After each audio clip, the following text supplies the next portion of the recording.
a mal arrêté. On a mal arrêté. Donc, on va reprendre cette dernière strophe-là pour bien arrêter. Amen. Que Dieu soit loué. Et quand tu reviendras,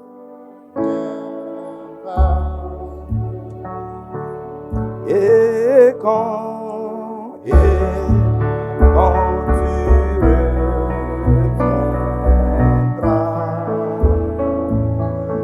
dans tes milices,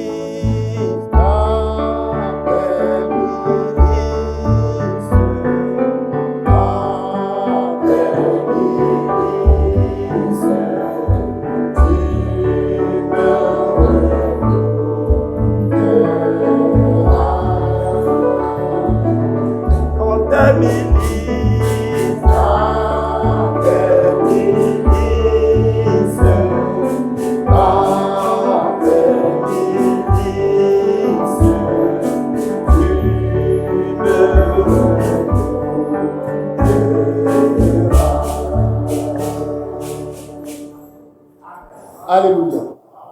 Que le nom du Seigneur soit loué. Quand il reviendra. Amen. Dans ses milices, il me retrouvera. Chacun a chanté pour lui-même. Hein? Que gloire soit rendue à l'Éternel. C'est pour ça que nous sommes là. Nous sommes venus pour ça. Pour nous préparer. Pour que quand il reviendra, dans ses milices, il nous retrouve. On va donc prier. On devait rester debout puisque vous êtes assis rapidement. Levez-vous, on va prier. Pour dire, Seigneur, je m'approche de toi maintenant. Parce que s'approcher de la parole de Dieu, s'approcher de la parole, c'est s'approcher de Dieu. Parce que c'est lui qui est l'auteur de la parole. C'est de belles paroles que nous avons chantées. Voyez? Et nous nous approchons de lui. Nous nous approchons de lui. On va prier pour que le Seigneur mette en nous les bonnes dispositions. Amen. Les bonnes dispositions pour que sa parole fasse de nous des hommes nouveaux. C'est des belles paroles que nous avons chantées. Rends-moi conforme à toi. C'est plus nous-mêmes, c'est plus nos pensées, mais désormais que tout soit conforme à Dieu. Rends-moi bouillant. Amen. Fais silence en mon cœur. On parle trop. Et ce qu'on dit n'est pas de Dieu. C'est le temps de se taire. Prions pour que Dieu nous aide ce matin. Père, merci pour ta grâce. La grâce d'être rassemblés. Oh Dieu Tout-Puissant. Fais silence en nos cœurs. Fais silence en nos cœurs. Oh, fais silence en nos cœurs. Fais silence en nos cœurs, Seigneur. Que nous puissions revêtir Christ. Que nos âmes te rencontrent. Que nos âmes soient vivifiées. Que nous soyons fortifiés.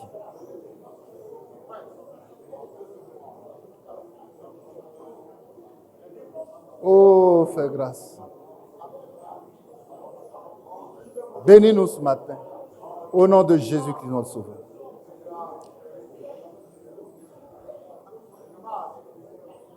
Amen. Alléluia.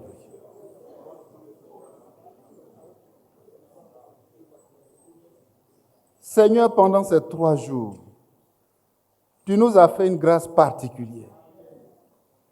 Merci pour ta présence. Merci pour ta parole. Merci pour l'œuvre de ta main puissante. Merci encore ce matin pour l'œuvre de Golgotha.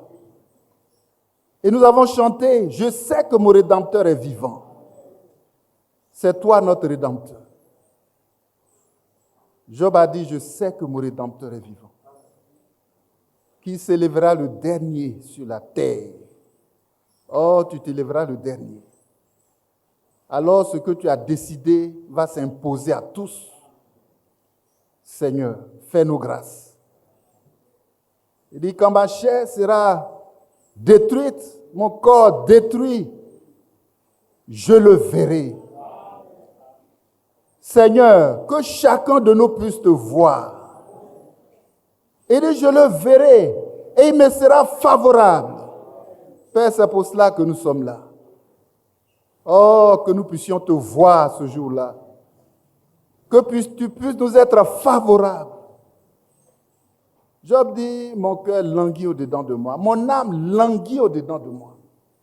Et cette même langueur nous envahit. Seigneur, rassure-nous. Seigneur, prépare-nous. Seigneur, tiens-nous par la main.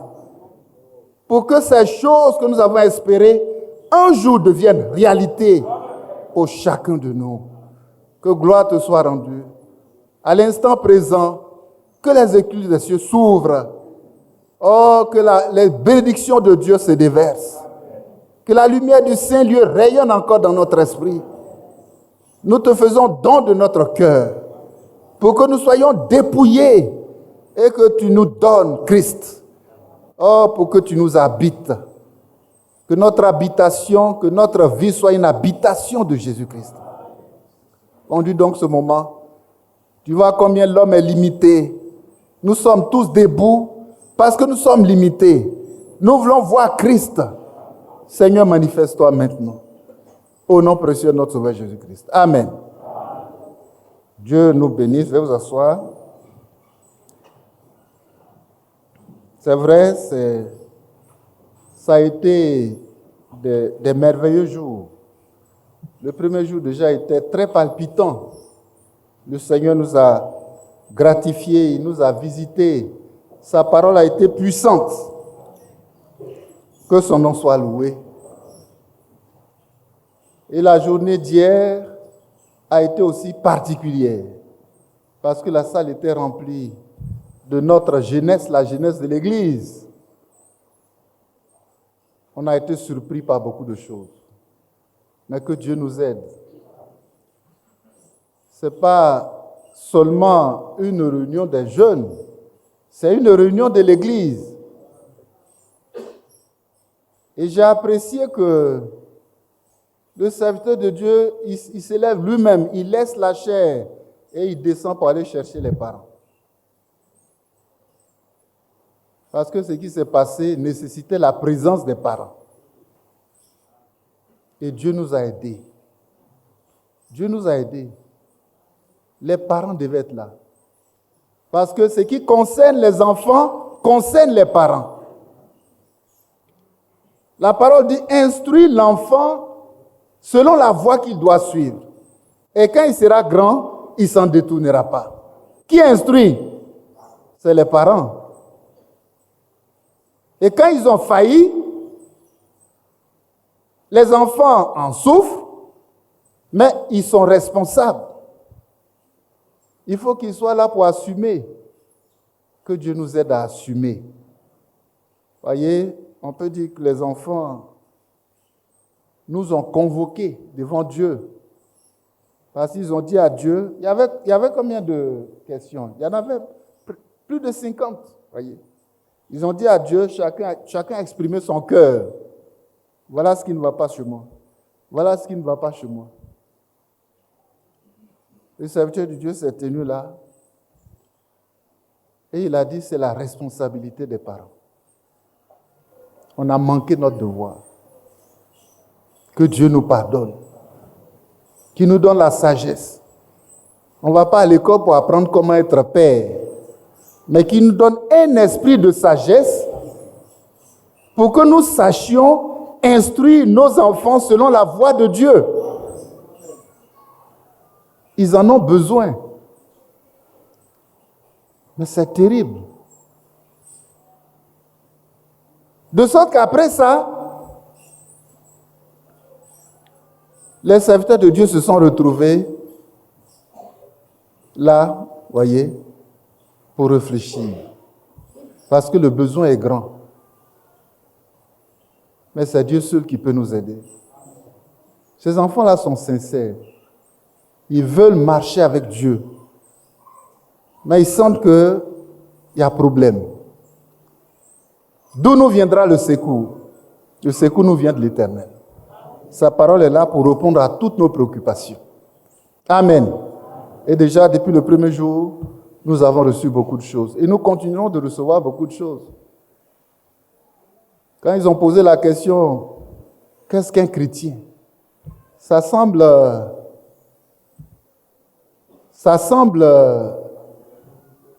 anodin.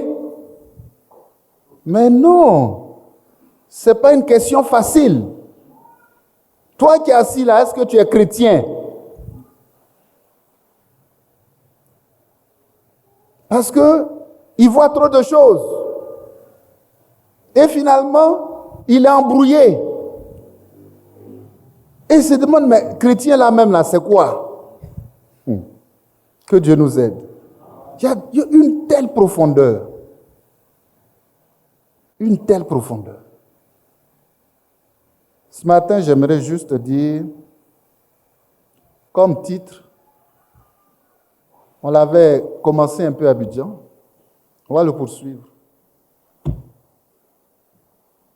Prenons 1 Corinthiens, porter l'image du céleste. Prenons 1 Corinthiens chapitre 15.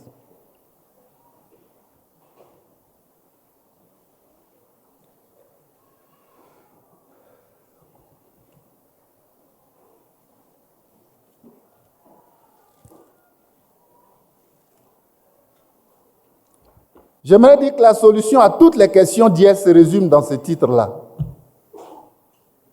Amen. Que Dieu nous aide à porter, chacun en lui-même, porter l'image du céleste. Amen. 1 Corinthiens chapitre 15. Quand déjà au premier verset,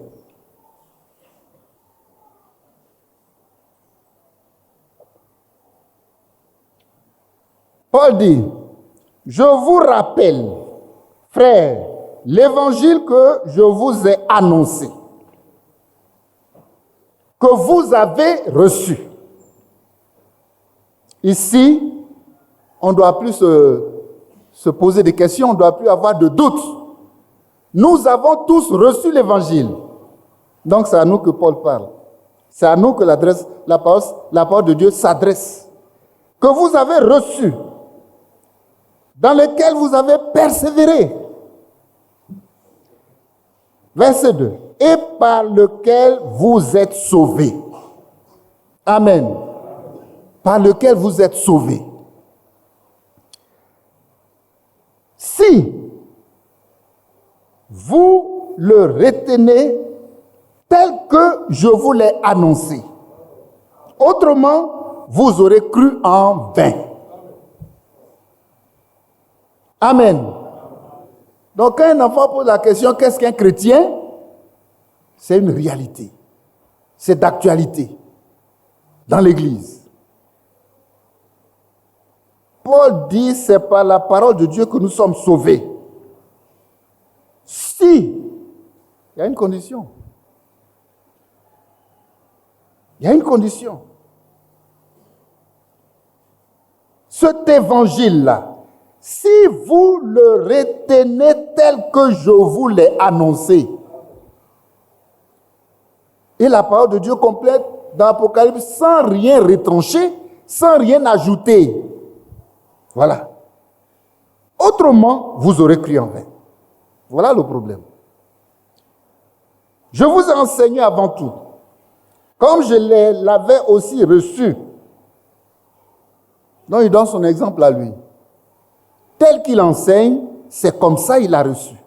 Il dit que lui là, Paul, il n'était pas là au début avec les disciples. Mais Dieu, lui, s'est révélé à lui personnellement. Il a reçu pour lui là de Dieu en direct, par révélation.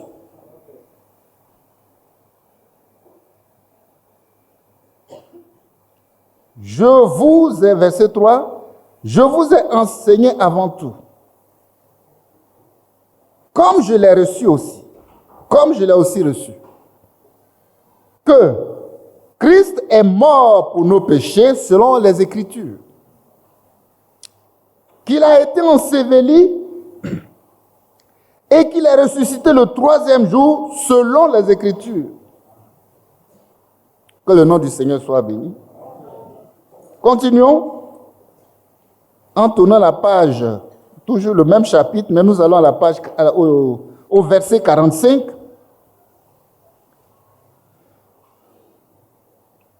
Toujours selon les Écritures. C'est pourquoi il est écrit.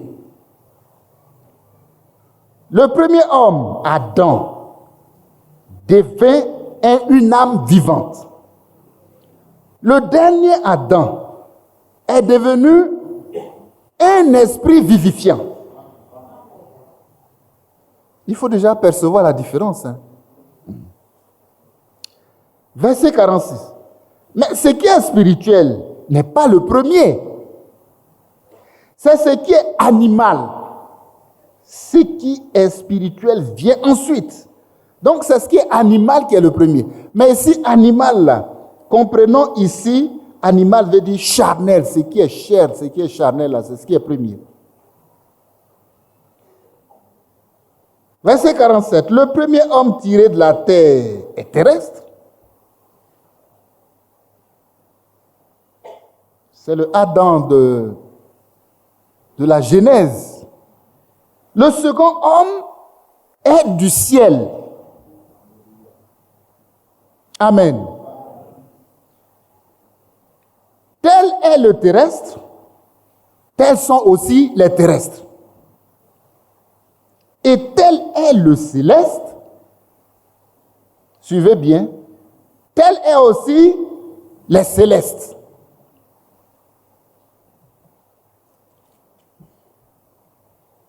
Verset 49, et de même que nous avons porté l'image du terrestre, nous porterons aussi l'image du céleste. Alléluia. Que le nom du Seigneur soit loué de ce que c'est merveilleux. Nous portons tous l'image du terrestre parce que tel est le terrestre, tels sont les terrestres. Et c'est nous tous. L'image d'Adam est là. Et c'est blessant de voir que la parole dit c'est animal. Cette image-là, la chair est animale. La chair animale. Vous savez, je vais vous donner un exemple qui va vous faire rire.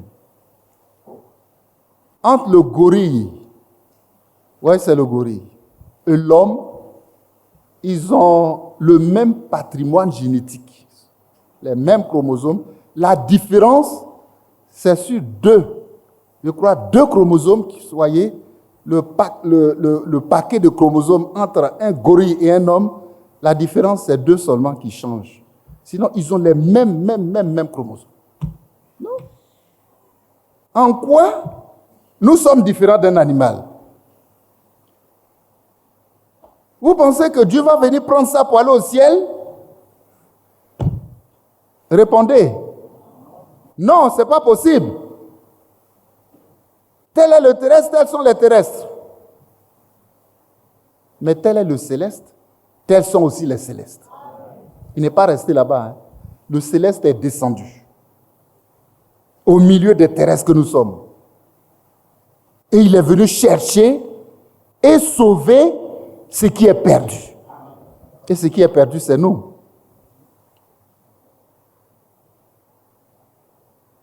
Je résume comme ça. Dans Jean, il a dit, en priant, le Père, il a dit, voici ce que tu m'as donné du milieu du monde. Alléluia. Vous pensez que ceux qu'il est venu et qu'il a eu du milieu du monde qui lui appartiennent là, ils sont encore des terrestres? Non, s'ils restent terrestres, ils ne peuvent pas aller dans le céleste. S'ils lui appartiennent, ça veut dire que ce sont des hommes nouveaux. Ils ne sont plus terrestres, mais ils sont célestes. Et c'est eux qui portent l'image du céleste.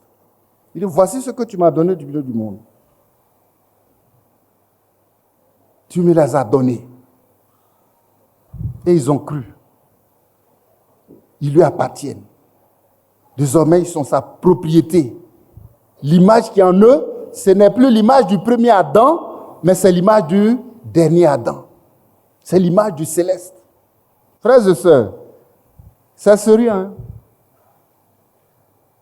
Vous savez, quand on cherche un peu de définition, on peut se demander, mais image, qu'est-ce que c'est?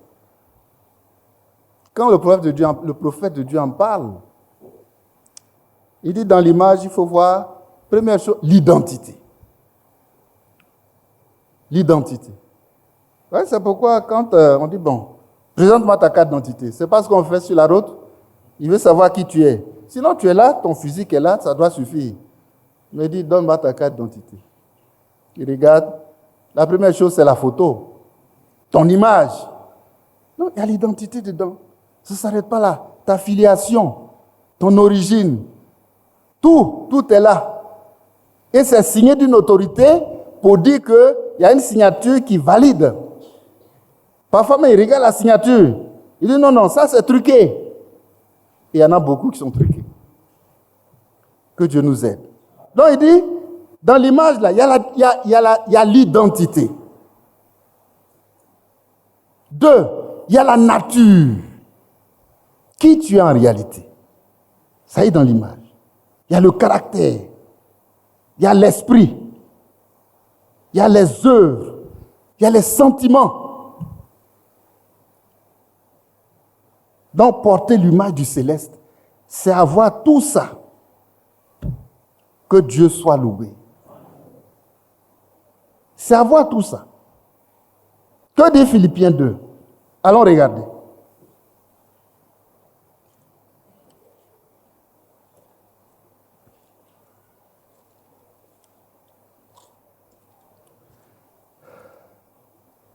Au verset 5.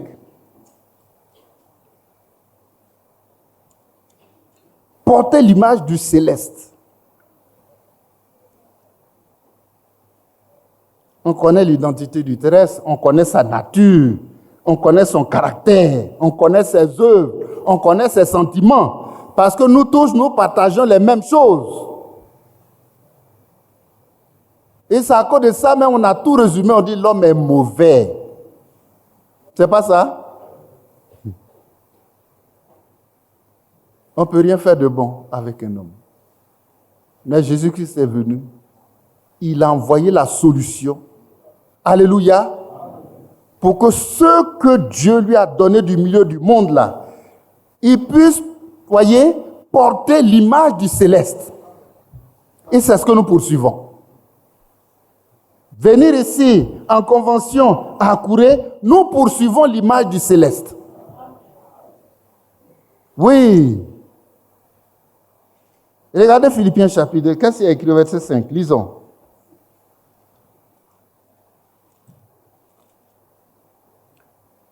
Ayez en vous les sentiments qui étaient en Jésus-Christ. Amen. Je vous ai dit que il a dit, quand on parle de l'image, tout ce qui est dans l'image là, il y a identité, il y a nature, il y a caractère, il y a l'esprit, il y a les œuvres, il y a les sentiments.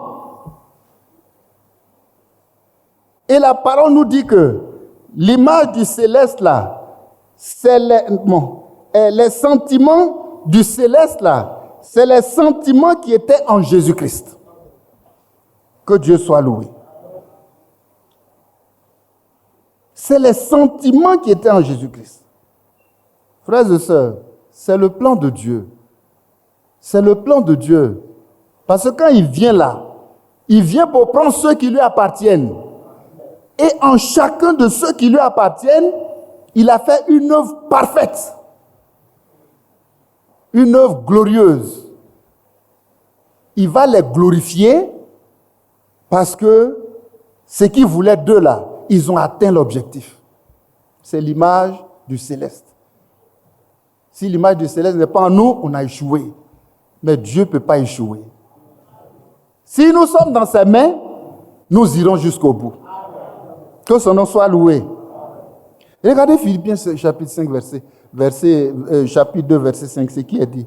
Les sentiments seulement là, c'est les sentiments de Christ qui sont dans l'image du céleste. Donc ça veut dire que les sentiments qui sont dans l'image du terrestre qui sont en nous là, ça doit disparaître. Qui va enlever ça? C'est Jésus-Christ qui enlève. Et il va enlever. Amen. Poursuivons. Comme le temps c'est, on va aussi serrer un peu. En prenant Romains chapitre 8. Regarde ce qui est dit.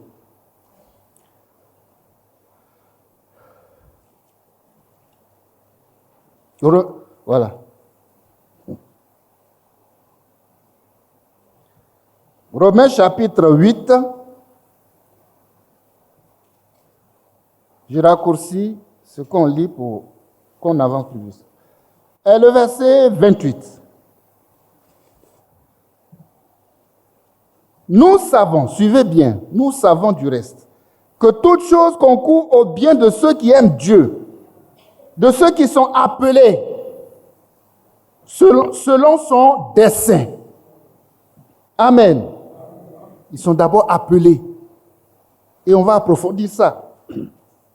Car, verset 29, ceux qu'il a connus d'avance, il les a aussi prédestinés à être semblables à l'image de son Fils. Alléluia. Ils sont prédestinés à ça. Donc si toi, tu dis que je suis prédestiné et que tu n'as pas l'image de son Fils, qui est l'image du céleste, tu te trompes toi-même. Tu te trompes toi-même. Quand il vient, il sait que tu n'es pas dans son programme. Et la parole dit, si tu penses que tu es dans ce programme-là, alors que tu ne l'es pas, tu as une espérance trompeuse. Que Dieu nous aide. Ce qui est dit là, ceux qu'il a prédestinés, verset 29, il les a aussi prédestinés à être semblables à l'image de son Fils, afin que son Fils fût le premier-né d'entre plusieurs frères. Comprenons les Écritures. Hein? Ici, ce qui est clair qu'on nous montre, si tu as l'image de son Fils, lui, il est premier-né d'entre plusieurs frères. Donc, ça veut dire que le premier-né là, la naissance dont il est né là, ses frères doivent naître de la même naissance. Comment on appelle cette naissance? C'est ce qu'on nous apprend aujourd'hui depuis un certain temps. C'est la nouvelle naissance. Le premier-né est né d'une naissance que moi aussi je dois recevoir. Que toi aussi tu dois recevoir. Sinon, vous n'êtes pas de la même lignée. Il y a un premier-né et ceux qui sont nés après lui. Oh, n'est-ce pas merveilleux? Oui, c'est merveilleux. Il est le premier-né d'entre plusieurs frères. C'est pourquoi il les appelle ses frères. Et il les présente à Dieu. Voilà ce que tu m'as donné du milieu du monde.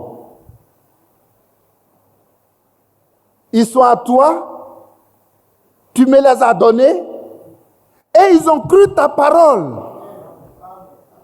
Et Paul dit cette parole que vous avez crue là. Attention, il faut que ça soit exactement ce que Dieu a donné. Et la prédication qui précède, avant qu'on arrive ici, l'a précisé.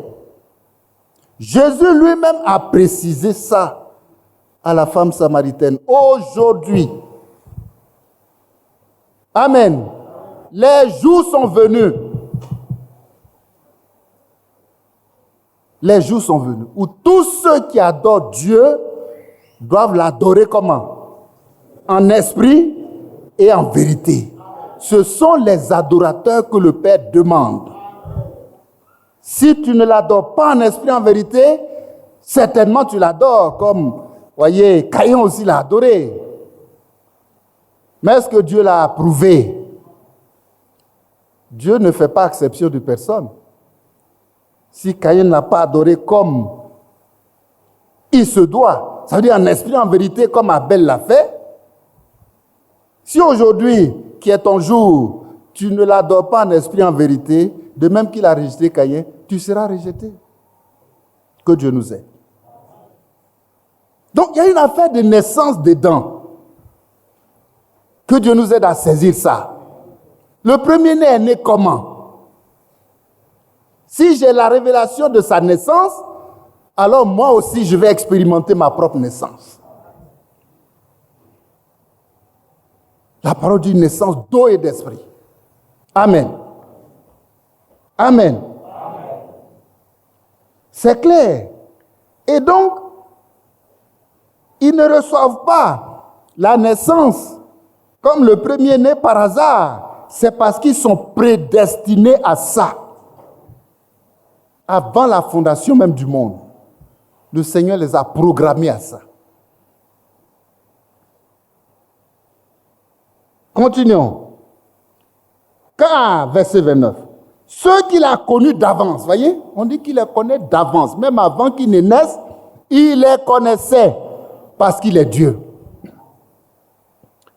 Il les a aussi prédestinés à être semblables à l'image de son Fils, afin que son Fils fût le premier-né d'entre plusieurs frères. Et ceux qu'il a prédestinés, il les a aussi appelés. Amen. Et ceux qu'il a appelés, il les a aussi justifiés. Et ceux qu'il a justifiés, il les a aussi glorifiés. Voyez, c'est un chemin. Quand tu es dessus, tu n'as pas le temps pour quelqu'un. C'est un chemin. Et notre frère aime bien nous faire chanter ça tout le temps. Le chemin du Christ est le salut. Amen. Là-dessus, il y a la prédestination, il y a l'appel, il y a la justification et il y a la glorification. Tu es glorifié. Tu es glorifié. Que dit Colossiens? Tout ça pour montrer que l'image là est indispensable. C'est pourquoi nous lisons. Colossiens chapitre 1.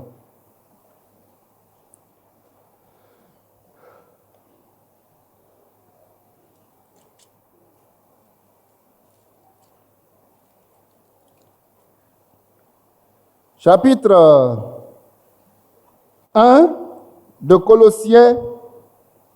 Regardez le verset 15. Il est l'image du Dieu invisible. Le premier-né de toute la création. Amen. Donc, lui-même, de qui on doit avoir l'image là. Lui-même, il a l'image du Dieu invisible. Tout ce que Dieu est, il a déversé en Christ. Et tout ce que Christ est, il a déversé en nous. Et son image, qui est l'image de Dieu, il nous a donné cette image. Mais si tu as l'image de Dieu en toi, tu es un enfant de Dieu. Si tu es né comme le premier-né est né, alors tu es un enfant de Dieu. On ne peut pas t'appeler enfant de Dieu si tu n'es pas né de la naissance de Dieu. Est-ce que nous comprenons? Nous tous, on a la naissance terrestre. Si ça reste sur ça jusqu'à ta mort, tu es perdu. Ce n'est pas Dieu qui t'a perdu, c'est ta nature qui t'a perdu. Parce que lui, il est venu, hein? Il est venu. Il est même parti parce qu'il a fini le travail. Il vient pour prendre le résultat. Et la parole de Dieu est en train de les rassembler. Ils sont en train de rentrer. Quand tu rentres dans la parole, tu nais de nouveau. Et tu es positionné. Amen. Les choses anciennes sont passées. Les choses anciennes, c'est le monde. C'est les œuvres du monde. Comme un de nos enfants a posé la question ici, il dit, mais pourquoi un chrétien ne peut pas être footballeur? Il a reçu sa réponse. C'est de tout ça qu'on est sorti pour rentrer dans la parole afin de naître de nouveau. Et je pense qu'il a bien compris. Parce que l'inspiration qui a été donnée, c'était de montrer l'esprit qui est dans le football. Ce n'est pas l'esprit de Dieu. Le frère est venu faire des... Voyez, étaler vraiment des choses. Notre frère Vincent, du vécu, des expériences qu'il a vues, n'est-ce pas, en Europe, dans le football, dans les grandes équipes qui séduisent. Voyez, c'est la séduction. C'est la séduction. Quand ils ont fait la cérémonie de Coupe du Monde, mais c'est des manifestations diaboliques qu'ils ont présentées au monde. Mais le monde a avalé ça. Mais un chrétien a le discernement que ça, c'est pas pour moi. L'esprit qui est dedans est faux. C'est pas de Dieu. Sortez du milieu de mon peuple. Et ne touchez à rien d'impur. Mais ne pas toucher à quelque chose d'impur, ce n'est pas permettre qu'un match de football passe sur ta télévision à la maison. Et que tes enfants avalent ça. Qu'est-ce qu'ils deviennent? Des possédés de démons. Ils vont te fatiguer. Que Dieu soit loué. Voilà la réalité. Colossiens 1,15. Il est l'image du Dieu invisible, le premier-né de toute la création.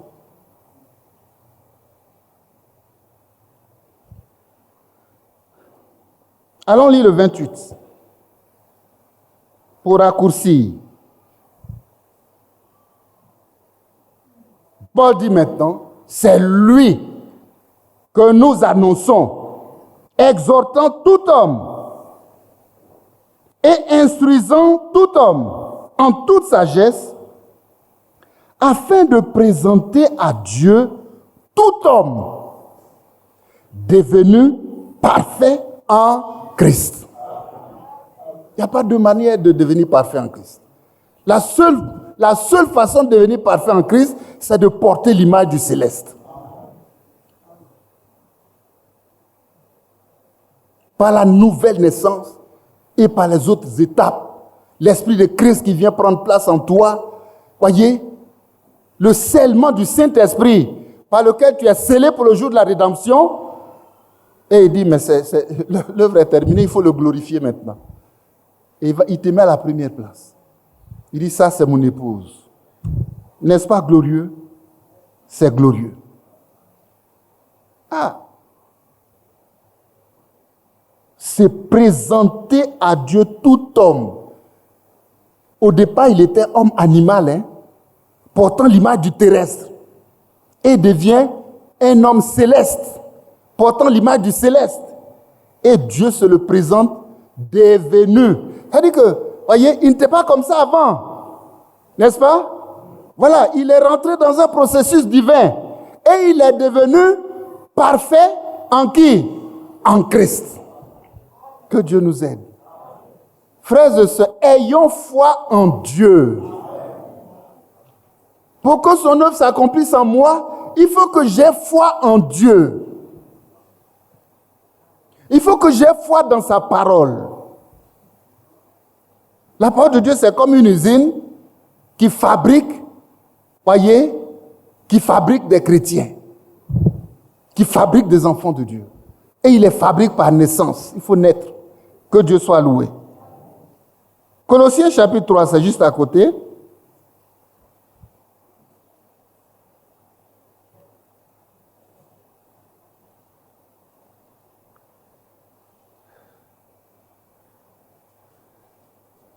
Verset 9-10 dit quoi? Ne mentez pas les uns aux autres, vous étant dépouillés du vieil homme, dépouillés du vieil homme et de ses œuvres, Il balaie ça d'abord. Parce qu'il ne prendra pas l'image du céleste pour venir le mélanger avec l'image du terrestre. Il balaie ça d'abord.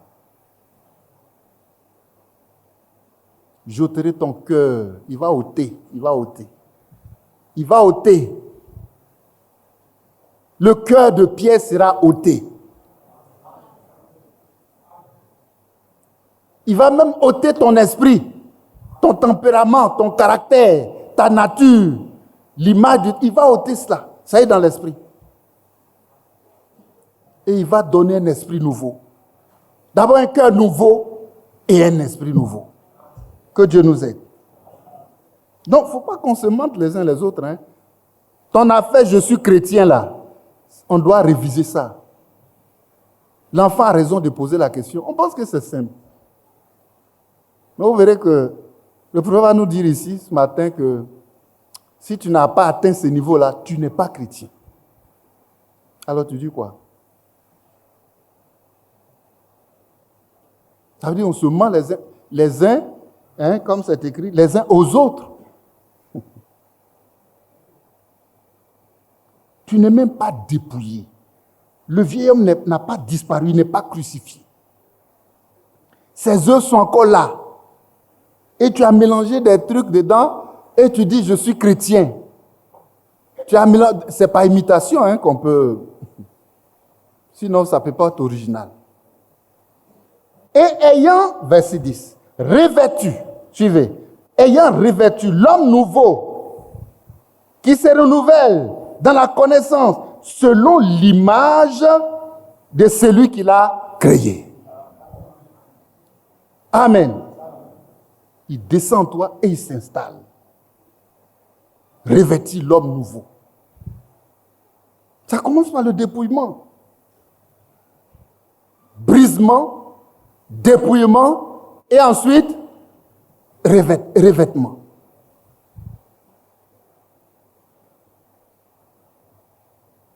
Le temps est court pour entrer dans tous les détails. Mais vous voyez que c'est ça le plan de Dieu. Pour faire de nous des enfants de Dieu. C'est ça le plan de Dieu. On ne mélange pas tout ça. Il dit, mais vous mentez les uns aux autres. Les œuvres sont là encore. Le vieil homme est là encore. Mais tu te mens à toi-même. Tu mens aux autres. Et de temps en temps, l'enfant détecte que, mes parents là, ils disent quoi? Ils disent quoi? Le téléphone a sonné. Je suis allé prendre pour lui donner. Il a regardé le nom de celui qui a appelé. Il dit, bon, il faut répondre, dis que je ne suis pas là. L'enfant est scandalisé. Hein? Le nombre de fois que tu attrapes les cols de ta femme, l'enfant est scandalisé. Le nombre de fois, ce qui sort de la bouche. Mais ils ont vomi tout ça hier. Au point où le serviteur de Dieu a dit, mais est-ce qu'on peut même, je peux le dire, non?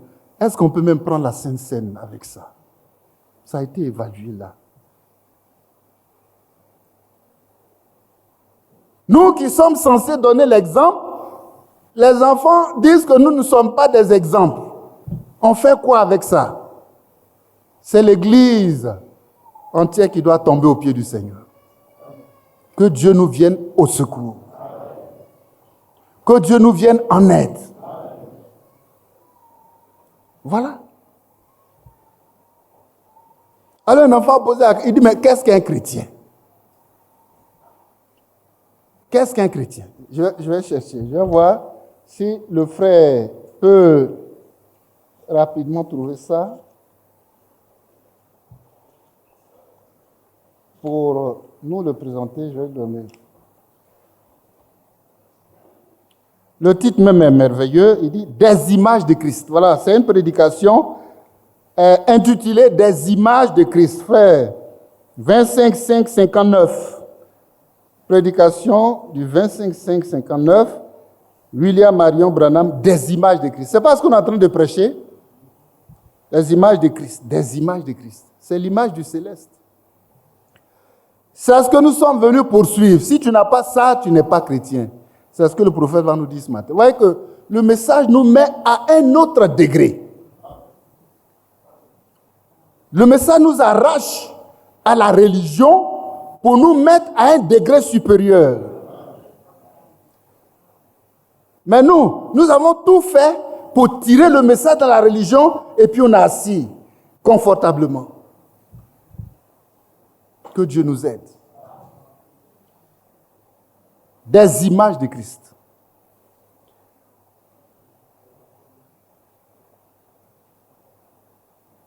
Paragraphe 39.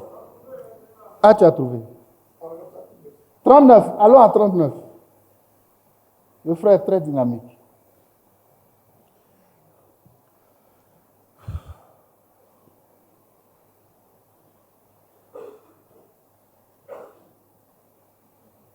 Par conséquent, on entend souvent cette expression.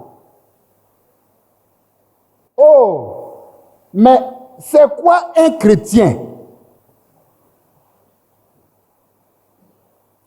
Et puis le mec qui est là, ça a son sens. C'est quoi un chrétien?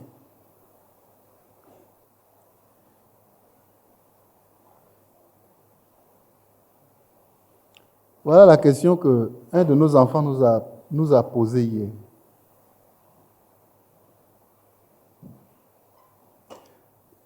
Là, on continue. 40. Certaines personnes limitent cela au fait de se joindre à une église. Comme je vais à l'église, je suis chrétien. Ici, ça dit le fait d'aller à l'église. Ici, ça dit le fait de se joindre à une église. C'est la même chose. Ah, comme tu vas à l'église, tu es chrétien. On va voir. Quelqu'un a dit, eh bien, un chrétien, c'est un membre d'église.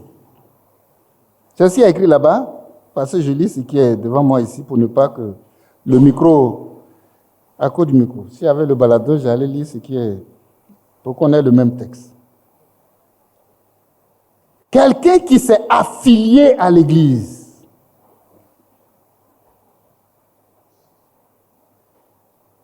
Depuis qu'on est au message, c'est ce qu'on nous a appris. Hein.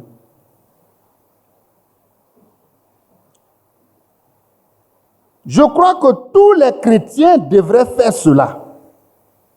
Mais je ne crois pas que le christianisme soit ça. Voyez, c'est ce qu'un chrétien fait après être devenu un chrétien. Mais cela ne veut pas dire que parce qu'il le fait, il est un chrétien. Puis d'autres disent, 40e, non, c'est le fait d'aller à l'église et d'obéir à une déclaration de credo. Tu respectes les règles de l'église. Parce que si tu ne respectes pas, ils vont te soulever puis comme ça, puis te jeter dehors. Parce qu'ici, là, c'est comme ça. On t'a dit de ne pas aller ici. Tu es allé là-bas. Ne viens plus ici.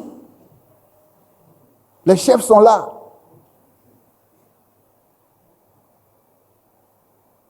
Et d'être fidèle aux choses que l'Église enseigne. Et puis, il y en a d'autres qui disent que porter peut-être un petit quelque chose sur soi, une petite croix ou quelque chose, et c'est cela le signe d'un chrétien. Bon. Et puis, il y en a d'autres qui croient que peut-être ils brûlent un cierge, voyez, une bougie, ou font une sorte de pénitence, ainsi de suite. Et c'est ça, être chrétien.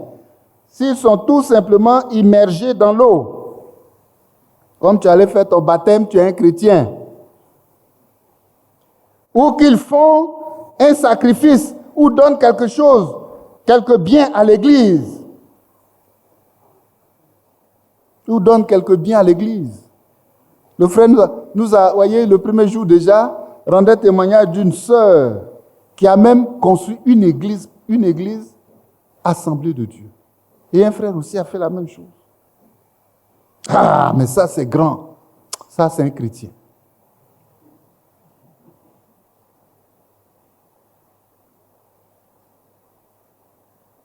Aide le voisin. Achète du charbon pour la veuve ou des chaussures pour l'orphelin. Ça, ce sont les actes qu'un chrétien devrait accomplir. Mais cela ne fait pas encore de lui un chrétien. 44. Et puis d'autres disent que si vous mettez une image de Christ dans votre voiture ou sur vos murs, à la maison on arrive, oh, la photo avec l'auréole de feu sur la tête du prophète est là. C'est cela le signe d'un chrétien. Eh bien, ces choses-là sont très bien. Mais je ne crois pas que le fait de porter une image fasse de vous un chrétien. Je crois que les choses sérieuses commencent. C'est d'être une image de Christ qui fait de vous un chrétien. Ce n'est pas ce que nous faisons au dehors. C'est ce qui se passe au-dedans. Et le dedans là, c'est dans ton cœur. Dans ton cœur, dans l'homme intérieur qui est dedans là. C'est qui? Qui est là-bas? Si c'est Christ qui est là-bas, tu es chrétien. Mais si ce n'est pas Christ qui est là-bas, tu n'es pas chrétien. Je ferai essayer de donner une définition. Voyez, parce que dans chrétien, il y a Christ. Et généralement, on dit, être chrétien, c'est suivre Christ. Et ça ne suffit même pas. Quand tu suis, tu peux produire des œuvres que les gens voient. Mais ici, là, le message dit, non, ça doit se passer dedans. Donc, voyez, il y a un homme dedans qui est différent de vous. Il y a une nouvelle version de vous-même que vous recevez dans la nouvelle naissance.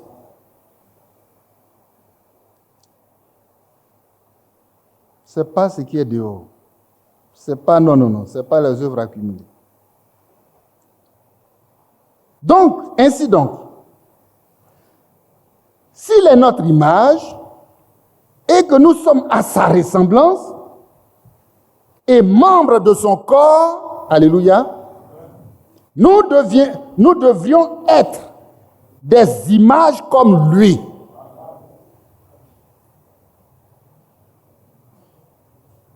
Ça veut dire porter l'image du céleste.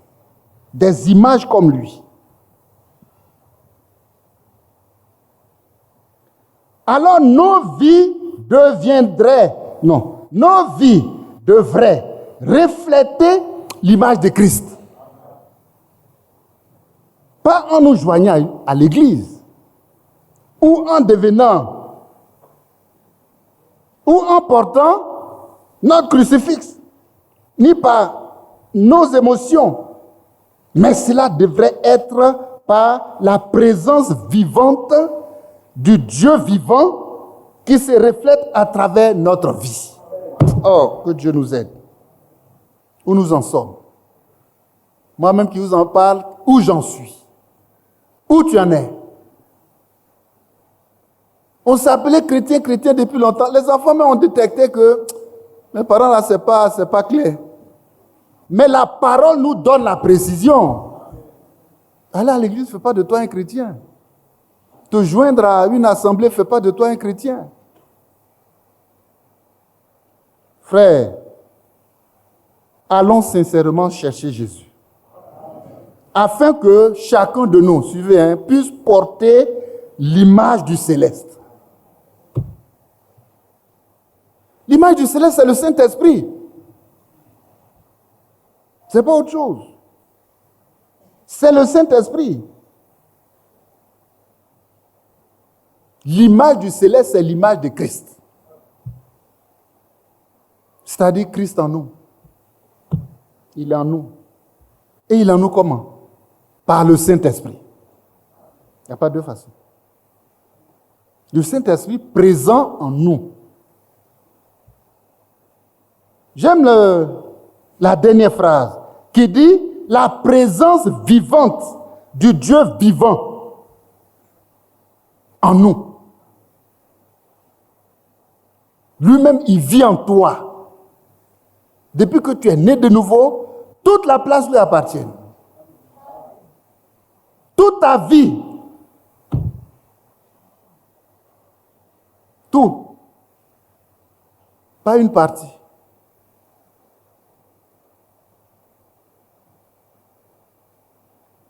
Vous savez, je cherche le titre d'une prédication, c'est pourquoi j'ai arrêté. Mais, voyez, il dit, les portes dans la porte. Je ne sais pas si c'est comme ça, c'est formulé. Si quelqu'un a la bonne formulation, il peut nous aider à... Mais c'est prêché par le prophète William Marion Branham. Les portes à l'intérieur de la porte. Il dit, regarde le cœur de l'homme. Mais nous, on a étudié le cœur, on a, voyez, ouvert, regardé. Mais effectivement, il y a des compartiments, il y a des loges, il y a des... Voyez. Et chaque compartiment a sa porte. C'est comme on a une maison, tu rentres, il y a le salon, et puis il y a les chambres. Le cœur est comme ça. Mais quand Jésus, là, tu dis, je l'ai reçu, tu le fais asseoir au salon, il ne sait même pas ce qui est dans telle chambre. Qu'est-ce qu'il y a dedans? Ça, c'est fermé, c'est un secret. Mais c'est qu'on ne lui a pas tout donné. Voyez, c'est le résumé de la prédication. Il ne sait pas ce que tu as caché dans telle chambre. Quel esprit est là-bas? Ici, là, on ne touche pas. C'est un secret. Cette chambre-là, on ne touche pas. Mais non. On a ouvert toutes les portes pour donner à Jésus. Et il a nettoyé. La porte où il y a le mensonge, là, il a ôté ça. Il a mis la vérité là-bas. La porte où il y a la haine, là, tu as ouvert, tu lui as donné. Tu dis, c'est ici, je cache la haine, là, et puis je prends pour mépriser les gens. Quand tu as ouvert, il a enlevé la honte. Il a mis l'amour divin là-bas. Merci. Les portes à l'intérieur de la porte. Allez-y, écoutez ça. Effectivement, quand il y a un étranger, on l'installe au salon. On dit, fermez les portes, il ne faut pas y voir dedans. Mais Jésus, là, ce n'est pas un étranger, hein? C'est le Seigneur. Amen. Il est sauveur et Seigneur. Donc, quand il vient pour sauver là, s'il n'a pas tout le cœur, ça ne marche pas. Pour te sauver, il faut que tout le cœur, tout l'intérieur soit à lui. Tout ce que je fais en pensée, en action, tout doit être désormais au nom de Jésus-Christ. C'est qu'on lui a ouvert toutes les portes. Et il a vidé ce qui est selon l'homme.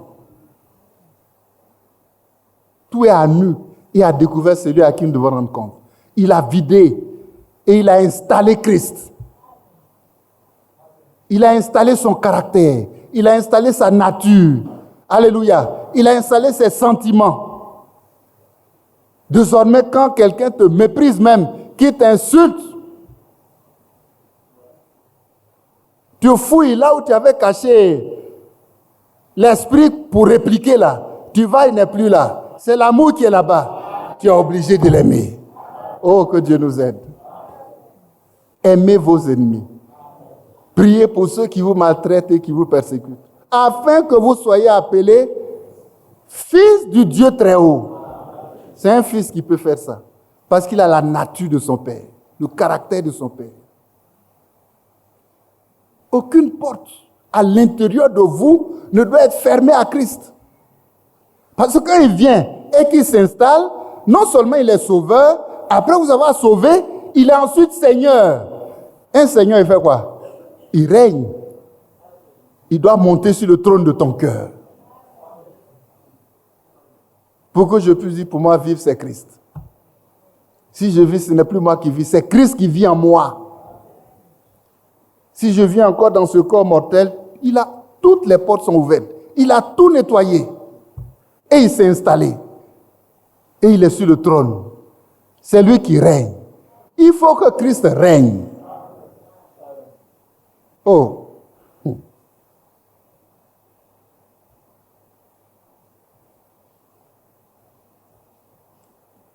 Regardons Romains chapitre 8.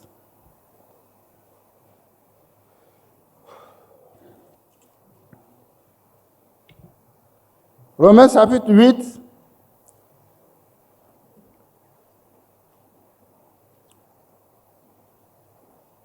Le verset 8.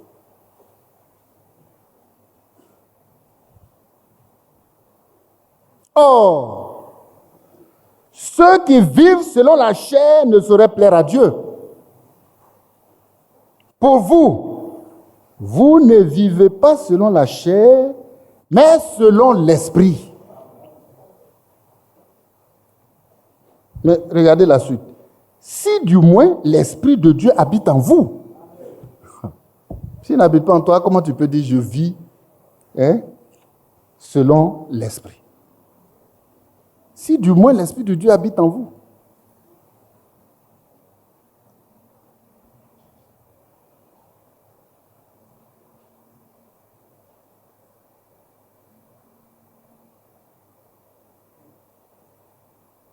Si quelqu'un n'a pas l'esprit de Christ, il ne lui appartient pas. Parce que tu n'as pas la naissance du premier-né. Que Dieu nous aide à tout comprendre d'après la parole. Et si Christ est en vous, le corps, il est vrai, est mort à cause du péché, mais l'esprit est vie à cause de la justice. Et si l'esprit de celui qui a ressuscité Jésus d'entre les morts habite en vous, celui qui a ressuscité Christ d'entre les morts rendra aussi la vie à votre corps mortel par son esprit qui habite en vous. Par son esprit qui habite en vous. On peut ainsi continuer. Mais, parce que plus loin, on va nous parler de l'esprit d'adoption. Amen.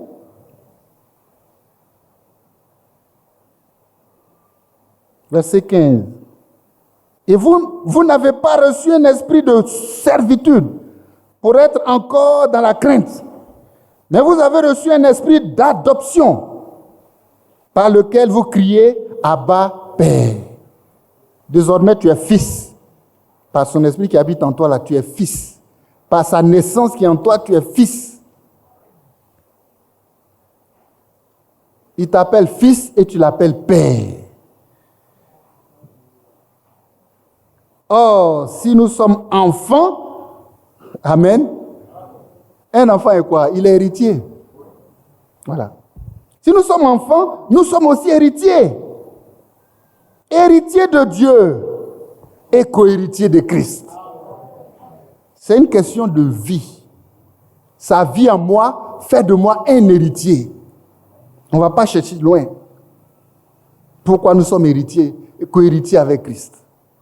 D'abord, on a lu le passage où il dit, il nous appelle même frères, parce qu'on la même naissance, on est né de la même naissance. On est donc des frères. On a la même filiation. On est de la même postérité.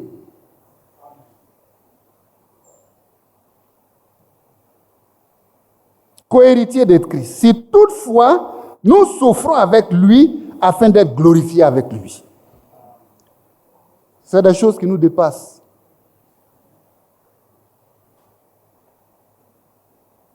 Ce qui est dit dans ce que nous avons lu dans cet extrait-là, c'est l'expression, la présence vivante du Dieu vivant. L'humain, il est présent.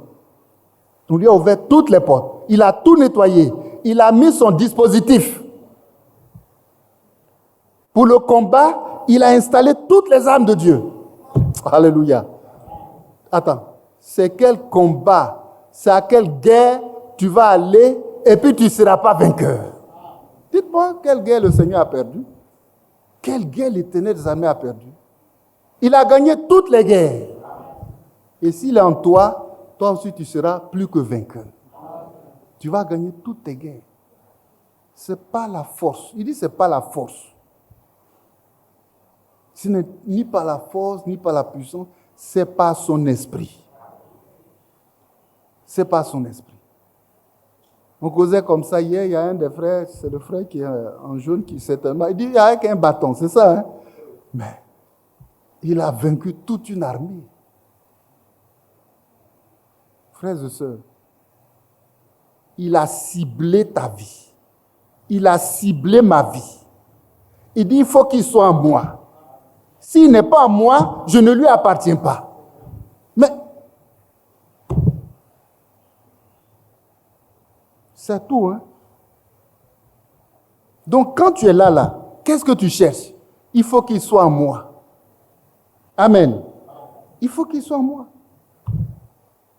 On a lu la présence vivante du Dieu vivant qui se reflète à travers ma vie.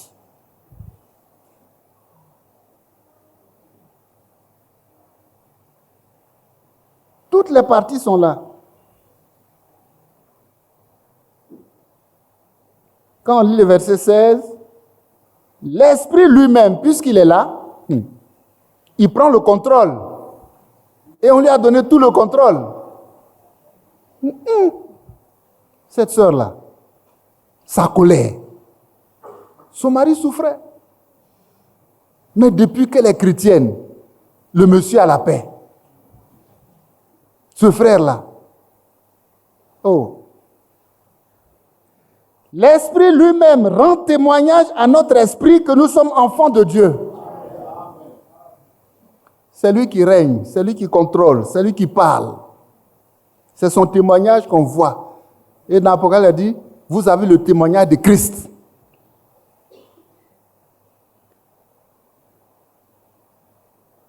Et si nous sommes enfants, nous sommes aussi héritiers. Héritiers de Dieu, co-héritiers de Christ. Dans le verset 16, là, je remarquais que toutes les parties sont présentes. Le Saint-Esprit est là. Mon esprit aussi est là. Et mon esprit, là, ce n'est pas ce qui est venu d'Adam, là. Hein. Non, non. C'est l'Esprit de Christ. On est d'accord? Et puis, l'Esprit rend témoignage que nous sommes enfants de Dieu. L'œuvre est terminée, l'œuvre est achevée.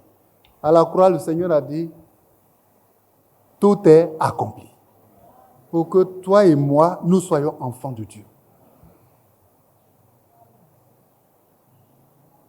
Et l'Esprit vient confirmer que, me confirmer à moi, te confirmer à toi. C'est pourquoi un enfant de Dieu n'est pas troublé. Il sait ce qui est en lui. Le monde est troublé, mais si tu as fait cette expérience-là, tu n'es pas troublé.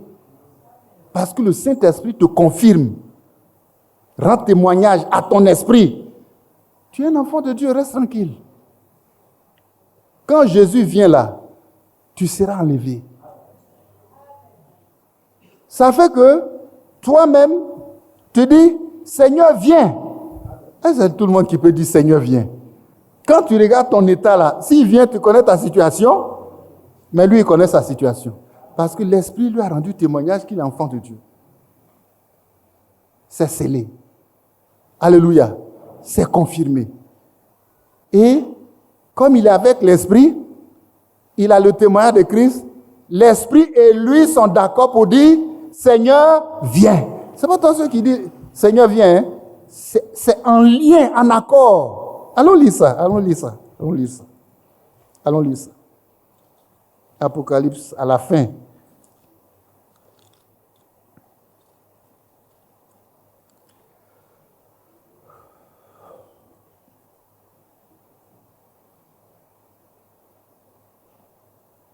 Verset 17, Apocalypse chapitre 22. Et l'esprit et l'épouse disent viens. Amen. Ils sont ensemble. Ils sont une seule personne. Et que celui qui entend dise viens. Et que celui qui a soif vienne. Que celui qui veut prenne de l'eau de vie gratuitement. Et c'est ce que nous sommes en train de faire. L'eau de vie, c'est la parole de Dieu. C'est gratuit.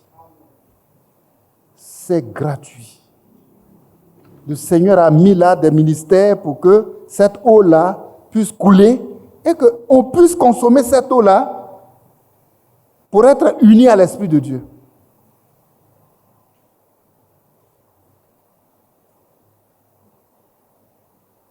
Que le nom du Seigneur soit béni. Vous savez, c'est des choses sérieuses. C'est des choses sérieuses qui dépassent celui-même qui prêche. C'est pourquoi je disais aux frères, mais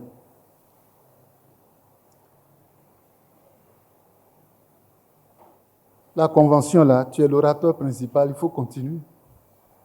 Il dit non, il faut enlever ce mot-là. J'apprécie son humilité. Mais parce qu'on se sent incapable. Je ne sais pas, en tout cas un véritable homme de Dieu, quand Dieu l'a appelé pour faire quelque chose et puis il est pressé. Ils ont tous fui. Frères et sœurs, ce qui est en train de se faire là, la main de Dieu est dedans. Ouais. C'est ce que je retiens. Hein? C'est pourquoi en venant ici, on doit être dans un état d'esprit. Je ne viens pas me joindre à un groupe. Je ne viens pas poursuivre quelqu'un. Je viens pour rencontrer Christ. Je crois que c'est dans... Qu'est-ce que le Saint-Esprit? Si le frère trouve ça, il peut nous plaquer ça. C'est un peu ce que je peux appeler le but. C'est-à-dire pourquoi on est là. Pourquoi on est là. Nous devons venir ici dans le seul but. Voilà comment le prophète a dit. Le seul but. De préparer notre âme pour la venue du Seigneur et dans aucun autre but. Frère, tu peux trouver 6, 12, 59. Je crois que c'est le paragraphe 9. Il faut plaquer ça pour que chacun lise. En venant à courir là. C'est pour ça. S'il y a autre chose, non. Bien-aimé, la fin de toute chose est proche. Et Dieu nous aide à prendre des dispositions. Maintenant, au sujet de ce tabernacle, mais ce n'est pas le moment d'en parler. Comme je vous l'ai demandé, j'aimerais que vous coupiez tous les ponts qui sont derrière vous et que vous mettiez votre vie en ordre afin que nous puissions entrer dans ces choses de tout notre cœur avec toute notre vie. Nous devons venir ici dans un seul but, de préparer notre âme à sa venue, à la venue du Seigneur. Et rien d'autre. Et comme je l'ai déjà dit, répété, il peut m'arriver parfois d'enseigner et de dire quelque chose. On s'arrête là. La phrase que je voulais là. Nous devons venir ici dans un seul but. Il y en a qui font du nomadisme. C'est des pèlerins, c'est des touristes, merci pour le mot. Bon, on va aller voir ce qui est là-bas. Que Dieu nous aide. Nous venons ici dans un seul but, de préparer notre âme à la venue du Seigneur et dans aucun autre but. C'est l'unique programme. Il n'y a pas un autre but. Dieu a un plan en exécution sur le monde pour la fin des temps.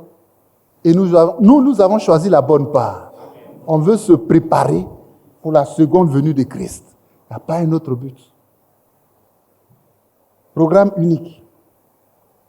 On vient de lire Apocalypse.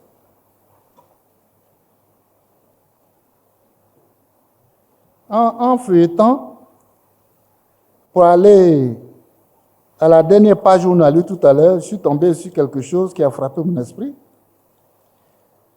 Apocalypse 19, verset 7, c'est notre programme unique. Il dit, réjouissons-nous et soyons dans l'allégresse et donnons-lui gloire, car les noces de l'agneau sont venues et son épouse s'est préparée. Voilà. Le seul but, c'est ça.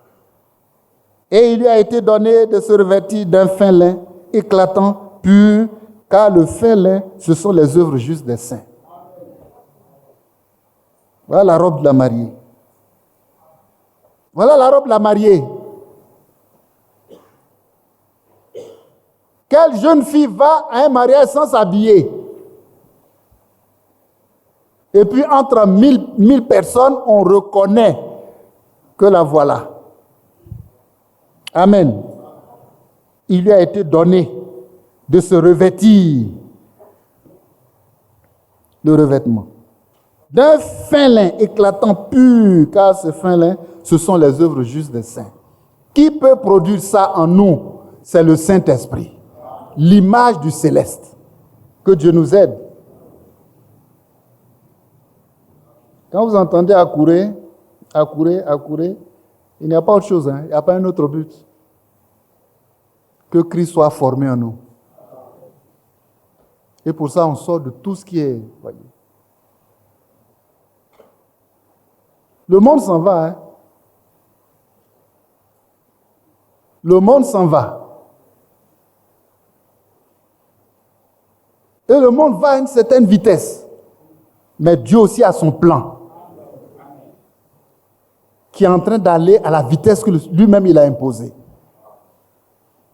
Pour les différents événements, personne ne connaît ni le jour ni l'heure. L'événement que nous attendons principalement, personne ne connaît ni le jour ni l'heure, mais le Seigneur a déterminé ça déjà. J'aime un passage qui est dans Romains. Certainement qu'on va le lire. On a encore un peu de temps, non? Yabi, tu es concentré là. On a encore un peu de temps. Ouais.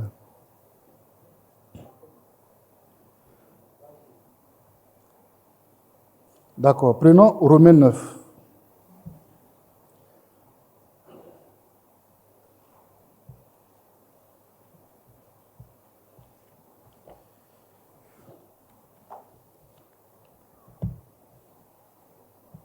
Dieu a un plan en exécution sur le monde. Mais en même temps, le diable aussi a un plan en exécution sur le monde.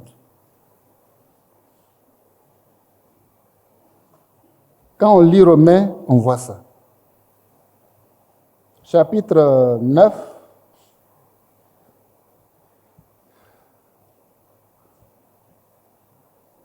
Verset 28.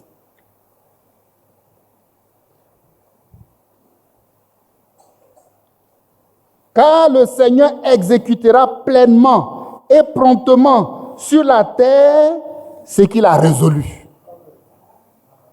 Vous n'avez pas compris. Ce qu'il a résolu, là, il va l'exécuter. Pleinement et promptement.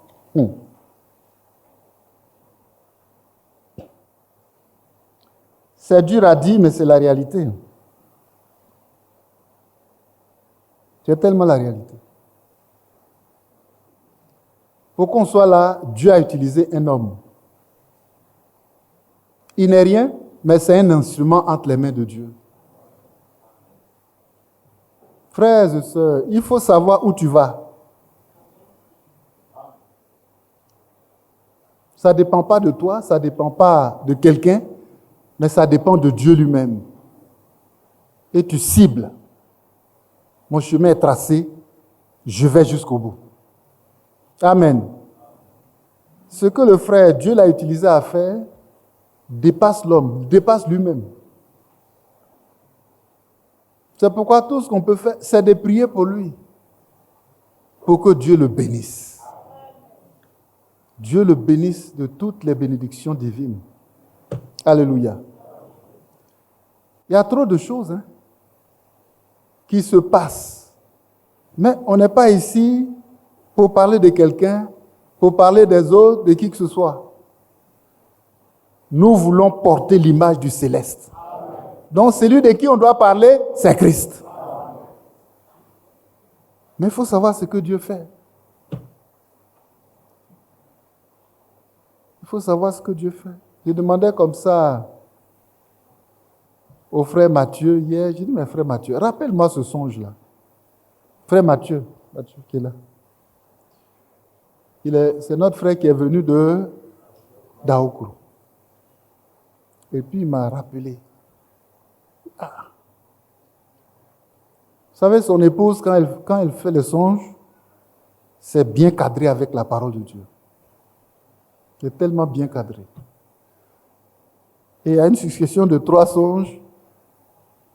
Le dernier, ça fait rire, mais c'est sérieux.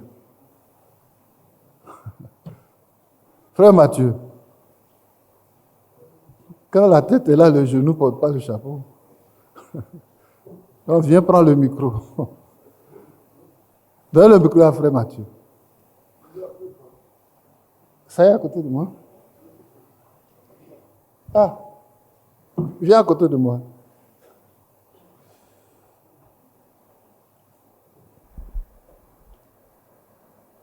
C'est notre frère serviteur Dieu qui est venu de Daokourou. Son épouse a fait un premier songe. Le frère était encore à la chose. Non, il n'était pas là. Donc c'est le moment où on dit que Badi est parti, qu'est-ce qui se passe? Qu'est-ce que ta femme a vu? Un songe. Le premier songe, c'est que on était à un funérail à Ouragayo et vers les 4 heures du matin, elle a vu ce songe disant que Badi est mon serviteur, le meilleur. Badi est mon serviteur, le vrai. Et elle m'a réveillé. Elle dit, frère, voilà, j'ai entendu 2 voix, disant Badi est mon serviteur et c'est lui le meilleur. Je ne comprends pas. Elle dit, moi aussi, je ne comprends rien dans les songes. Donc, on va prier. Et nous avons prié et on s'est couché. Le deuxième songe, c'est que elle était à l'assemblée de Koweït. Et puis là, elle voit vraiment où la chair se trouvait, un grand trou, un grand trou qui est rempli de déchets. Et ça sentait tellement de déchets. Voilà. Et ça sentait tellement que ceux qui étaient vraiment derrière la chair, chacun vraiment se cherchait. Il veut vraiment se déplacer pour aller s'asseoir au milieu du peuple. Et elle dit, mais je ne comprends pas toutes ces choses-là. Je dis, bon, mais si tu ne comprends pas, on t'a déjà dit que où tu dois aller, tu n'as pas compris. Donc vraiment, laissons tomber toutes ces choses. Et le troisième songe, c'est qu'elle dit qu'elle dormait et la voix lui a dit, Badi lui a dit, toi tu ne crois pas. Tu ne crois pas. Et quand elle a dit ça, elle m'a dit, mais pourquoi Badi me dit je ne crois pas? Je dis, tu as eu des songes que tu ne veux pas vraiment, tu es encore assise là-bas. Donc c'est pourquoi il dit, tu ne crois pas. Il dit, mais où tu l'as croisé? Il dit, non, c'est un songe que j'ai, il m'a dit, je ne crois pas. Mais pourquoi il me dit, je ne crois pas? Et on arrive, on a prié, et c'est ça, voilà, le songe. Que le nom du Seigneur soit loué. Merci frère, Dieu te bénisse. Dieu te bénisse. Que le nom du Seigneur soit loué. Frères et sœurs, voyez la progression. Le dernier songe, il rencontre le frère qui vient vers elle, qui dit, toi tu ne crois pas. Qui a parlé? Elle ne s'est pas dit même qu'on ait les songes là. On ne lui a jamais dit ça. Pourquoi elle ne croit pas? Qui peut nous dire exactement pourquoi elle ne croit pas? Après les songes que Dieu lui a donnés, pourquoi elle ne croit pas? Ouais, parce que Dieu l'a déjà averti. J'ai dit, mais ces songes-là cadrent avec d'autres songes. Où un frère a vu que l'assemblée là, c'était caca partout. Et Dieu dit à Badi de tout nettoyer. Est-ce que nous comprenons? C'est naturel qu'un homme, il dit, mais attends, je vais chercher des gants, il s'est chaussé les mains, avec ses gants bien équipés, il va venir nettoyer. Il dit, enlève les gants. C'est avec la main, il a ramassé caca pour tout nettoyer. Il dit, toi, l'œuvre que Dieu t'a donnée là, qu'il t'aide. Parce que ça, c'est pas, voyez, c'est pas humain. Et si tu as pu tout nettoyer, que c'est propre, que la gloire revienne au Seigneur. Que la gloire revienne au Seigneur. Mais à main nue, ramasser caca des gens, non, de vous à moi, est-ce que c'est humain? C'est la main de Dieu. C'est la main de Dieu. Longtemps avant, je ne sais pas pourquoi j'en parle, hein? On doit laisser ce que l'Esprit fait. Hein? Voilà. Longtemps avant, notre aîné, c'est frère Adou Yao Lambert, ils étaient à une réunion des serviteurs de Dieu comme ça. Et dans le son, ils se voient, vous voyez, les frères sont venus peut-être de Sikinsi, de différents endroits. Vous voyez?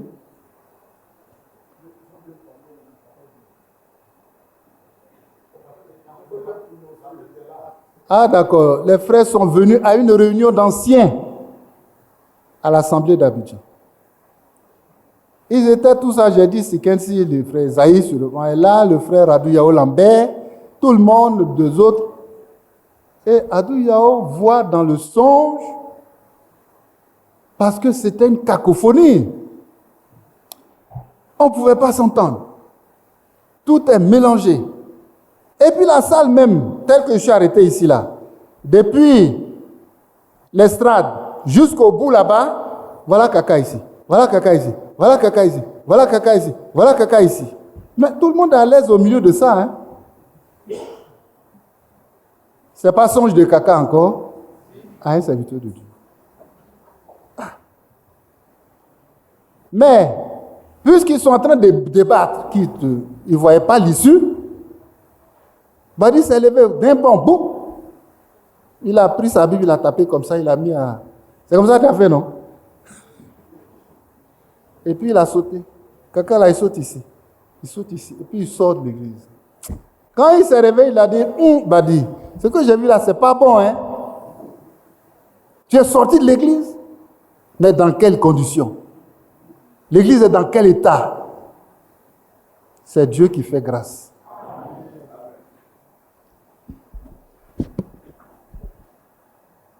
Frère, si tu peux trouver cet élément-là, on va terminer avec ça. L'invasion des États-Unis, 9-5-54. Ça concerne un petit témoignage de William Marion Branham. Parce que j'aimerais peut-être finir à midi. Le frère m'a signalé qu'il y a des départs où les gens iront loin. Donc si on peut finir à midi, c'est bon. Mais j'aimerais quand même qu'on revisite le témoignage de William Branham sur ces notes-là.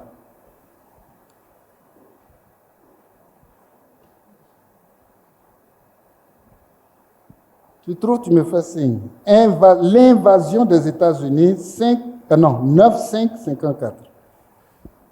Bon, est-ce qu'il y a une parole? Parfois, je pense à mon ministère. C'est comme ça commence. Parfois, je pense à mon ministère.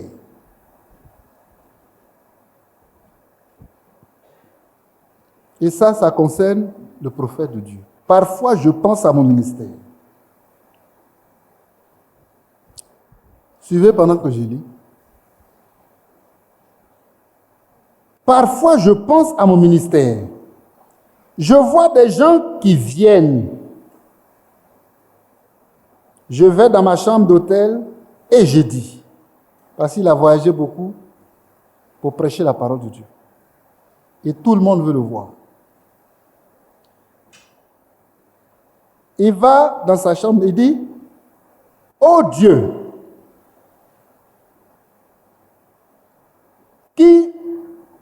il dit, les gens qui viennent, il dit, qui les gens viennent-ils voir? Est-ce que vous comprenez la question? Les gens qui viennent là, ils viennent voir qui? Moi ou toi? Que Dieu nous aide.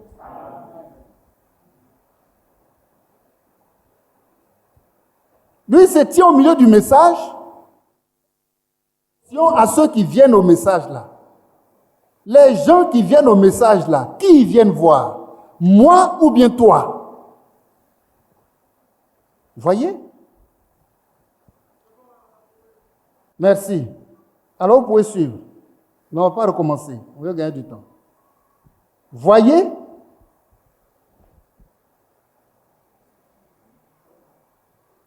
Voyez, je crois 1, 2, 3, 4 lignes vers le bout là-bas.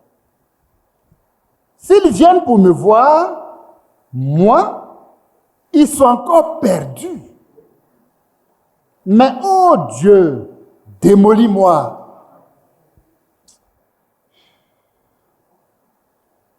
Ôte-moi de là.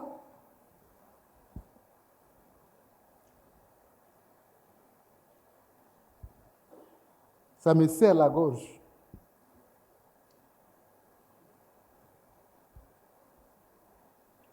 C'est toi que je veux représenter. C'est lui devant qui je me tiendrai un jour, les mains tremblantes et le corps affaibli, tremblant et te regarder, sachant que le destin de mon âme dépend de ta décision. Il ne faut pas qu'on aille plus loin, c'est déjà suffisant parce que l'idée est là.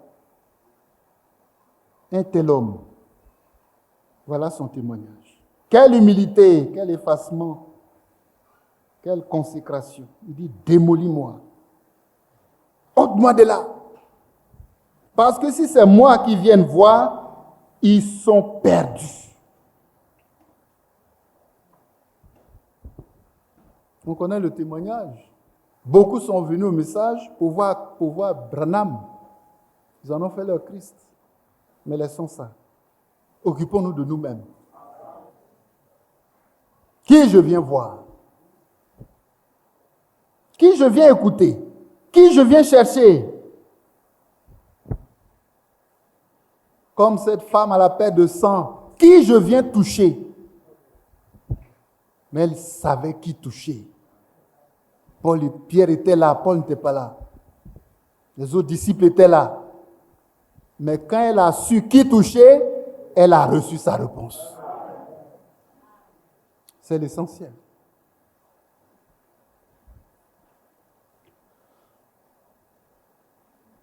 Mais il a prêché. Il y a ici plus qu'un prophète. Il a prêché ce message là pour aviser les gens. Attention, ici, là, il n'y a plus qu'un prophète. Amen. Il y a ici plus qu'un. Nous voulons voir Jésus. Il n'a pas prêché ça? Portez les regards sur qui? Sur Jésus. Il a prêché ça. Mais il dit, démolis-moi, Seigneur. Ce qu'il cherche, c'est le brisement total. J'ai mis à côté, oh, quelle humilité, quelle simplicité de cœur, quel effacement. Que l'homme ne soit plus rien du tout en moi et que Christ soit tout à ma place. Alors, il est tout à ma place, alors l'image du céleste là, ça va briller en moi. C'est son image. Plus l'image du céleste, c'est son image. Ça va briller. Qu'il soit tout. Que je porte l'image du céleste.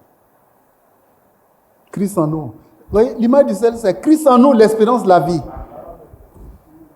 Amen. On vient voir qui? On vient voir qui? Quelque chose m'a touché. C'est qu'un jour, il s'est mis là. Il a dit, Seigneur, j'ai fait des milliers d'erreurs. Ce n'est pas parce qu'il est prophète qu'il ne fait pas des erreurs. C'est un homme. Mais ce qui est bon, c'est que quand il fait une erreur, il vient, il corrige. Un jour, un frère dit, non, Branham n'a jamais fait d'erreur. Je dis, mais tu ne connais pas le message. Que Dieu nous aide à connaître le message. Lui-même, il dit, frère, projette ça, Hébreux chapitre 7,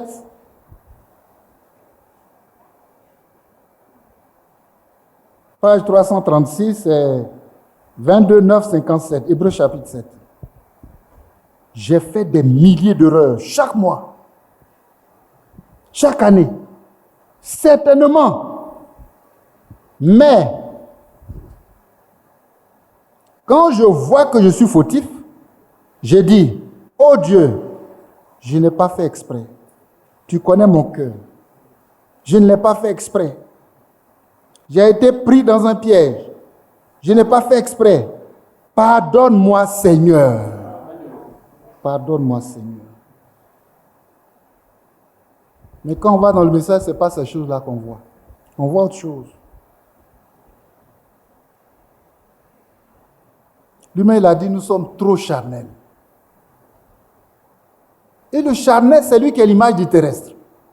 Tant qu'il est là, mon ciel est fermé. Même si j'ai toutes les brochures. Aujourd'hui, tout le monde a toutes les brochures. Il suffit d'aller sur Internet. Mais c'est quand l'image du céleste sera là que mon ciel sera ouvert. Saisissons cela. Il y a trop de charnel. Et quand il devait prendre l'exemple du charnel, il a commencé par lui-même.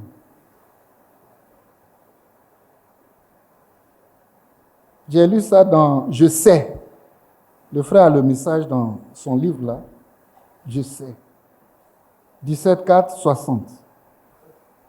Je sais. Et il dit, il y a trop de vous en vous-même. Au point que Dieu n'a plus de place.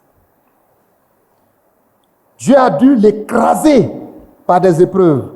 Et pendant que cet écrasement se produit, c'est difficile. Hier, il y a un des enfants qui dit, mais pourquoi il y a des épreuves, c'est difficile? Non, il y a des épreuves, c'est normal. C'est pour notre bien. Parce qu'il y a trop de nous en nous-mêmes. Et le Seigneur ne veut pas ça. Il faut qu'il broie. Que Dieu soit loué. Il y a trop de nous en nous-mêmes. J'écoutais comme ça un petit extrait d'audio qu'il a prêché le 19/11/1961. Et puis il disait ceci, le plus grand ennemi de William Branham, c'est qui? Hein? C'est William Branham. Donc, je te repose la question. Hein? Frère, ton plus grand ennemi, c'est qui? C'est le diable. C'est toi-même. Moi aussi, mon plus grand ennemi, c'est moi-même. Mais souvent, on a dit, oh, le diable me fatigue trop. Non, c'est toi-même qui te fatigue. Que Dieu nous aide à corriger ça. Ce n'est pas Satan. Ce n'est pas ta femme. Ce n'est pas le frère. Mais c'est toi-même. Donc, lève-toi.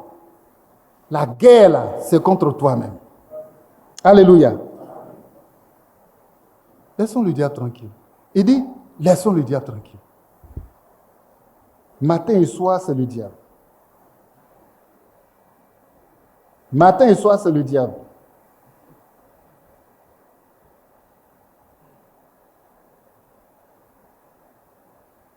Mais quand William Branham est mort, pas mort physique, hein, mais mort crucifié à la croix du Calvaire, alors c'est fini. Je suis mort avec Christ. Et si je vis, ce n'est plus moi qui vis, c'est Christ qui vit en moi. Tant que je ne suis pas mort, crucifié avec Christ, je suis là.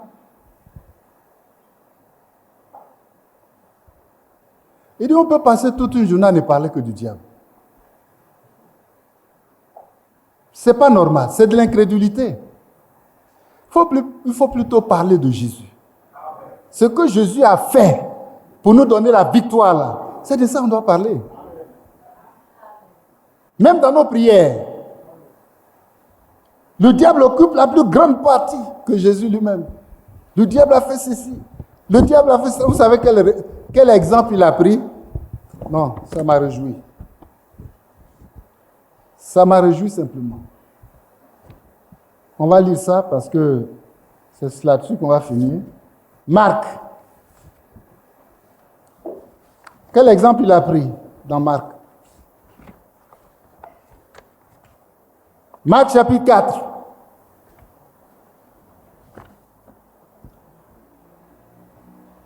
Dans nos prières, on parle plus du diable que de Jésus lui-même. C'est pour nous corriger. Hein. Prenons ces derniers éléments-là. Il dit c'est de l'incrédulité totale. Parlons de Jésus. Et dans nos prières, louons Jésus. Parce qu'il a déjà fait le travail. Le sacrifice qui nous donne la paix est tombé sur lui. Tu veux la paix? Loue Dieu. Les deux disciples en prison là, ils ont fait quoi? Ils ont loué Dieu parce qu'il est leur délivrance. Et où est passé les chaînes? Les chaînes ont été brisées.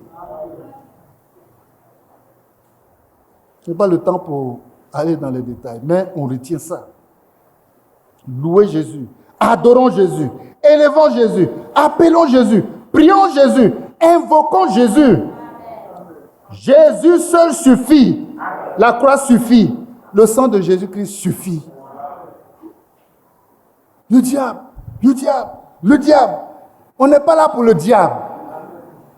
On l'a déjà vaincu. Pourquoi je dois passer 1 heure? Il dit, attends, pourquoi je dois passer 1 heure de temps sur Satan seulement? Il est si important que ça? Satan a fait ceci. Satan a fait cela. Il est rentré ici. Il est sorti là. Laissons le diable tranquille. Prenons Acte chapitre 4. Marc. Il dit, laissons le diable tranquille. Prenons Marc chapitre 4. On termine là. Hein? Parce qu'on a dit à midi, il faut qu'on achève.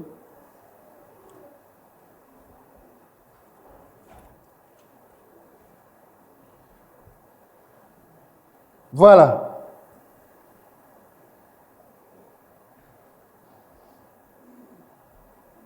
Au verset 39, mais prenons à partir du verset 35. Ce même jour, verset 35, sur le soir, Jésus leur dit, passons à l'autre bord.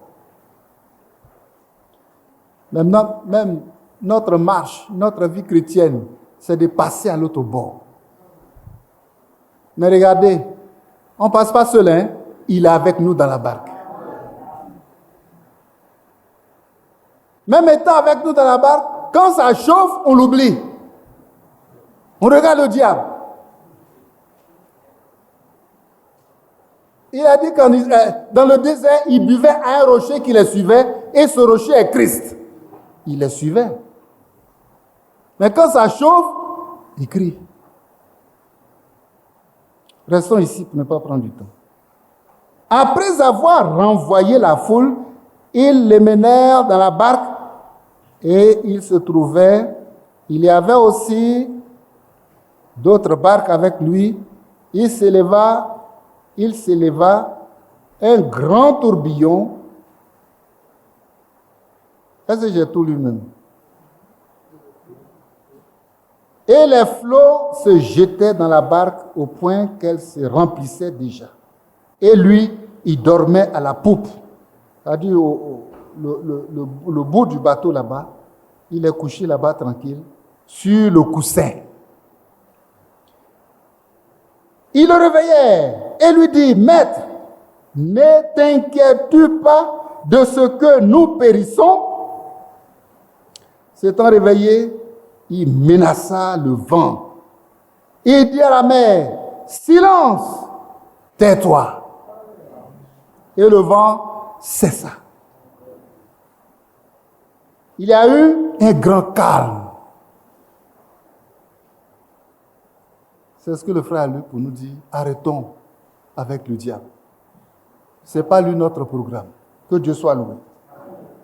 Puis il leur dit, pourquoi avez-vous ainsi peur? Comment n'avez-vous point de foi? Oui, c'est ça.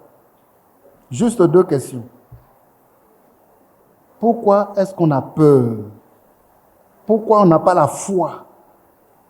Le Seigneur a dit juste 2 mots. Amen. Silence, tais-toi. Quel que soit le diable qui se manifeste, les 2 mots doivent suffire. Silence, tais-toi. Il y a eu un grand calme. Tout le monde est étonné. Quel que soit le problème que je vis, quelle que soit l'attaque de Satan, silence, tais-toi au nom de Jésus. Ne prenons pas une journée pour citer les péripéties de Satan. On n'est pas là pour le diable. Mais on est là pour Jésus. Que sa grâce soit sur nous. Silence, tais-toi. Quel que soit le problème, silence, tais-toi. Et en partant d'ici, allons avec cette foi-là. Allons avec cette détermination. Le diable a fait ceci. Le diable a fait cela, c'est bon. C'est Jésus qui a fait. Un enfant a posé la question, mais pourquoi on doit avoir des épreuves? C'est normal. Il y a trop de toi en toi-même. C'est l'épreuve qui peut t'écraser pour que tu sois dépouillé, afin que tu sois revêtu. Et notre revêtement, c'est Christ. À lui seul soit la gloire. Je vais m'arrêter là, vous savez le temps. Voyez. Dis seulement merci à tous ces bien-aimés qui se sont déplacés. On se lève pour chanter juste ça et prions. Je pense aux 500.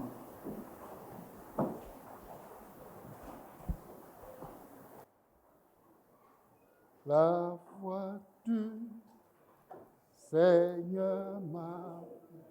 598. Et viens. Réponds.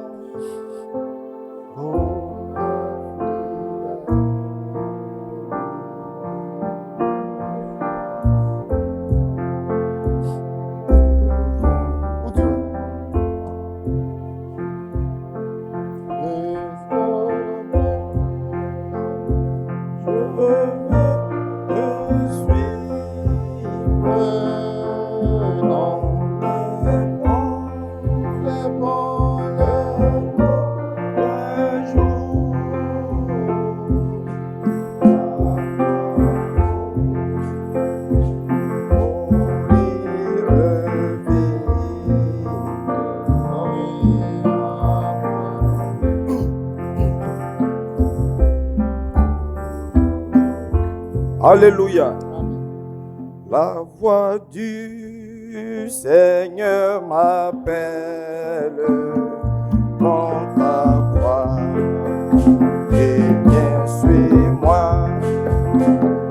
Je réponds, sauveur fidèle. Me voici. Je viens jusqu'au bout, je veux te suivre.